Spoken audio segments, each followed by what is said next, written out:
Assalamualaikum warahmatullahi wabarakatuh. Bagaimana kabarnya anak-anak yang sholi dan sholihah? Semoga selalu dalam lindungan Allah Ta'ala ya. Alhamdulillah, hari ini kita bertemu lagi untuk belajar kembali. Hari ini kita akan belajar tentang sumber energi. Tujuan belajar hari ini adalah agar kita dapat memahami macam-macam sumber energi. Apa itu energi? Energi adalah daya atau kekuatan yang digunakan untuk melakukan berbagai proses kegiatan. Apa itu sumber energi? Sumber energi adalah semua benda yang menghasilkan energi. Jadi, semua benda yang menghasilkan energi disebut sumber energi. Dan hari ini kita akan belajar tentang macam-macam sumber energi, yaitu ada matahari, air, angin. Jadi untuk hari ini kita akan belajar tentang sumber energi matahari, air, angin yang semuanya merupakan ciptaan Allah Ta'ala. Yang pertama, matahari sebagai sumber energi.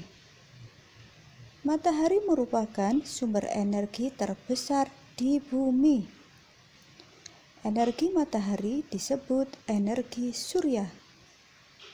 Matahari mampu menghasilkan energi panas dan cahaya.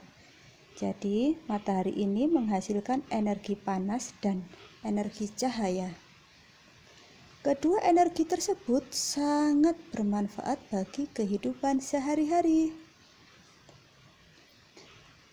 Coba kita lihat manfaat matahari. Bisa untuk menjemur padi, menjemur garam, menjemur pakaian, juga untuk proses fotosintesis bagi tumbuhan. Sekarang kita belajar tentang air sebagai sumber energi. Energi yang bersumber dari tenaga air dimanfaatkan oleh manusia karena ramah lingkungan dan juga berlimpah. Karena jumlahnya air itu sangat banyak. Cara menjaga kelestarian air. Yang pertama, tidak mencemari air atau tidak membuang sampah ke sungai. Yang kedua, menggunakan air secukupnya. Yang ketiga, tidak membuang-buang air. Manfaat air yang pertama untuk pengairan, irigasi sawah. Yang kedua, air juga bisa digunakan untuk pembangkit listrik tenaga air atau PLTA. Yang ketiga, untuk bertahan hidup bagi makhluk hidup.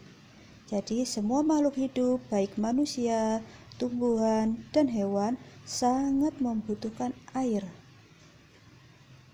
Yang berikutnya kita belajar tentang angin sebagai sumber energi.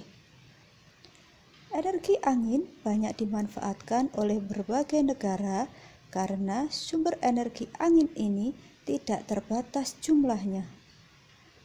Pemanfaatan energi ini menggunakan kincir angin yang dihubungkan dengan turbin untuk menghasilkan tenaga listrik.